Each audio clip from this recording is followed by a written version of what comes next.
Hey, what is going on, guys? It is Young here, and today I'm back with another Fortnite video. And in today's video, I'm going to be teaching you guys some really good tips on how to be harder to kill in Fortnite and give you guys some tips and tricks to help you guys win more games as well.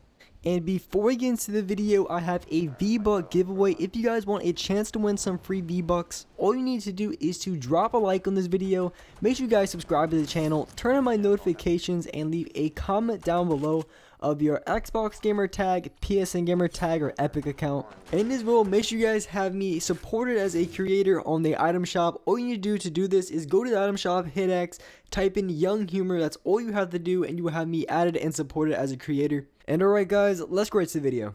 Alright, so in this video, I want to give you guys some really good tips on how to be harder to kill in Fortnite. And there was one situation in particular that I really wanted to talk about in this gameplay, and it was a little bit towards the middle of the gameplay, and I was in Loot Lake. And what happened in Loot Lake is I was getting shot from multiple teams, and I was basically fighting a team, and I was able to kill them, but then I was down at like 20 or 30 HP, and then I was getting rushed by another team, and I was able to get out of the situation and able to pop up a chug jug that I was able to pick up. So it was a really good play, and I got out of that situation pretty well. And if I wouldn't have gotten out of that situation there, I probably wouldn't end up dying and losing the game. But when it comes to being harder to kill in Fortnite, there is a few things you have to keep in mind. And one of those things is I always try to keep some sort of mobility on me. I would say that's probably one of my best tips I can give you guys. Because there's always situations where you're just not going to make it out of, or just situations that are going to be very hard of. So if you're getting pushed by really sweaty players, or maybe you're just in a bad situation, you're getting sprayed, they have RPGs, scars, so you're getting absolutely hammered, you can even have a little HP, or maybe you have a lot of HP, and it's just not a situation that you want to be in. So just always trying to have some sort of mobility is going to be a key point on being harder to kill in Fortnite. And an example of this, it could be a grapple, which is something I like to carry every single game. So if I have a grapple gun, I'm probably going to pick it up. I would say almost every single time I'm going to pick up a grapple gun. And I sometimes even pick it up over 2 heals depending on my HP. So I'm picking up a grapple gun just so I can move around, relocate, and just overall have better positioning. You can have something like a launch pad, or as well you can have a plane or a rift. So those are kind of the mobility things in this game. I guess there's a quad crasher, but if you're getting shot at, it's just not going to be ideal. The same with the plane too. And a plane is really good for getting around really quickly, but if you're mid gunfight getting sprayed at, it can be very difficult to hop in your plane because you're going to get absolutely hammered. And as well, it could be hard because you have to wait for kind of the boost to start up, because otherwise you can't really get any air on it. So after this kill here, I'm going to go straight to Loot Lake, and I'm going to be able to pick off 4 more players. So here I am in Loot Lake, and I played the situation really well, except for one part where I almost screwed myself over. But the first player I jumped down, I play super aggressive, so I'm pushing everyone. And I'm being careful because I don't know if he's a really good player or not. So I'm looking around a little bit. I'm being careful for a one tap. So I get a pretty good shot on him, so I'm trying to be careful. Otherwise, I normally would just rush in there, but I always could risk the chance of getting one tapped or losing all of my HP. So even if they're weak, just straight up rushing people could be very risky, especially because, shotguns actually do a lot of damage in this game now. So be keeping in mind even if you make a guy one shot, just rushing straight in there might not be the best option. But one way to counter that, and something that I like to carry, is smoke grenades. So take back in that situation, and so the guy sitting in there, he's low, and I don't want to push up. So what I could do instead is literally I would have to throw one smoke grenade, and if I throw the smoke grenade, the only place he could come is towards me. Or if he tried to mine out, he's probably going to end up dying to damage. So he has to come towards me. So I throw the smoke at him, and he comes right towards me, and I have a wide open shot on him. So smoke grenades and grapplers are probably kind of my extra weapons. I don't really know what you would call them, but kind of the extra things in this game. I would say those are my 2 favorite because of those reasons. So right here, I know there is another team in the lake, and I know there's a team to my left. And I want to be a little bit careful. I'm trying to do a little bit of damage for it before I push. And the reason why I want to do a little bit of damage, because I want to try to kill him as fast as possible. Because if I just rush over here, I have to be careful of getting third party by the other team.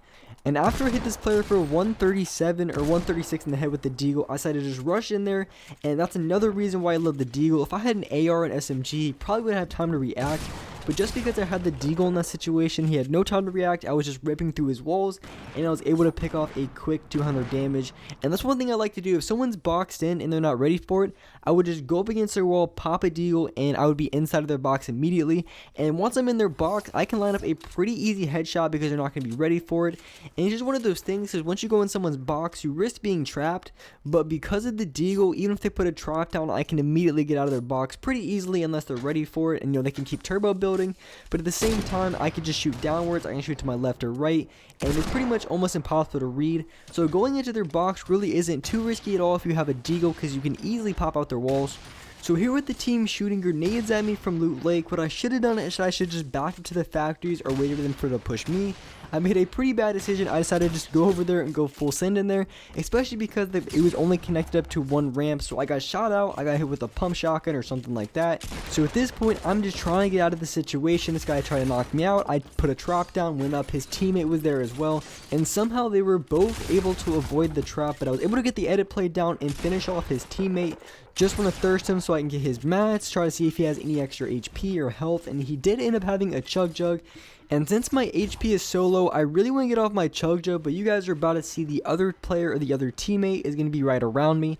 And just overall, just not a good situation, because if there was another team that came in, which I think there was another team around here, and if another team came and I got sprayed from 2 different angles, there would have been absolutely no chance of me getting out of the situation. So I know I wasn't going to be able to pop the chug jug right there. I really wanted to pop my chug jug, so I'm going to have to buy myself time. So what I end up using is my grapple gun to go all the way from the middle of the lake over to the factories here. And when I went in the factories, one thing I did is I placed metal walls every which way, every direction. So if the other team or any team decided to rush me, they were going to have to go through all of that metal, which is going to be enough time to get off my chug jug, because I would have been completely fine with them rushing me as long as I had my HP back. And that's just one thing you guys can use when you're trying to revive your teammate, or maybe you're trying to get off some heals in the late game. You can start building out of metal, or you can just start placing and then keep backing up. So you keep adding those extra layers, which is going to make it even harder for the player who's chasing you or a player who's shooting at you to knock all the way through your builds and be able to kill you. And you can do this as well when it comes to buildings, especially in tilted towers or any place with a bunch of stairs. You can place a lot of floor panels on stairs, put a bunch of walls around, so if someone wants to rush you, they're going to have to go through all of those builds just to get to you. And just based on my repositioning in the situation, I was able to get out of there, use my grapple gun, pop off my chug jug to get max HP, and then go back into the fight and then finish off the remaining players. And I walked out of that situation pretty good. I deagle pumped his wall, finished him off without taking any damage. So I still have 200 HP and as well 7 minis, and I didn't have any more grapples, but I decided to carry a few smoke grenades, which are really useful. I love using smoke grenades because if someone's hiding in a box, you can easily fish them out. And that's what's going to make you really unstoppable in this game and really hard to kill, because if you have mobility items and if you know how to get out of situations, you really become a dominant player in this game, and it's going to be very hard for other players to kill you. Because if I would have tried to got off my chug jug there, I probably wouldn't have, because the guy was shooting all around me. And even if I managed to kill his teammate on 20 HP, I would have had another team spraying at me, and most likely I probably would have ended up dying in this situation. So being able to reposition yourself to get a better angle, so I was able to get that 200 HP and as well get a third party on the remaining players. So you really just have to know how to get out of situations, and it's going to be very hard for other players to kill you. Another example of this is, so say if you're playing in duos and it's just by yourself and you have 2 other players shooting at you in your 1x1. So maybe you drop down a little bit, maybe you have no HP, you're boxed up or whatever, and you have 2 different players shooting at you. Maybe one could be to your left or another player could be to your right, or maybe they could be above you and below you. Either way, they're shooting at your box and they're just going to be constantly knocking off your shield. And when it comes to these players, they're going to keep shooting and shooting and shooting. They're not going to run out of ammo. So when it comes to situations, you pretty much have to know how to get out of it. And so when it comes to situations like that, there's pretty much only 2 options you can do. Either you can go for an edit play and then try to get high ground, which is normally what I like to do. Or if you're in a situation where you don't feel like you can get off an edit play, maybe you're in a bad spot, or maybe you just don't feel comfortable with that edit, another thing that you have to do is you have to go for that shot. So if you're getting sprayed at and the other dude's trying to go through your wall, you can try to line up the shot, so as soon as they break the wall, you can try to go for a pump headshot. So in most situations when I'm low HP and I'm getting sprayed from multiple angles, I try to go for high ground or just try to reposition myself, and that's just the kind of thing that you want to keep doing. But there is some situations where you kind of just have to go for a challenge or have to go for the knock. It just depends on the situation, but you just have to get good at understanding situations and just how to get out of them. And the mobility items in Fortnite is a great way to try to avoid those situations and just get out of them completely. And with that being said, that's gonna wrap it up for this video. Hope you guys enjoyed this video, hope you guys liked it, and if you could, drop a like on this video. Make sure you guys subscribe to the channel if you haven't already. Turn on my notifications to be notified for every single new video. And alright guys, I will see you next video.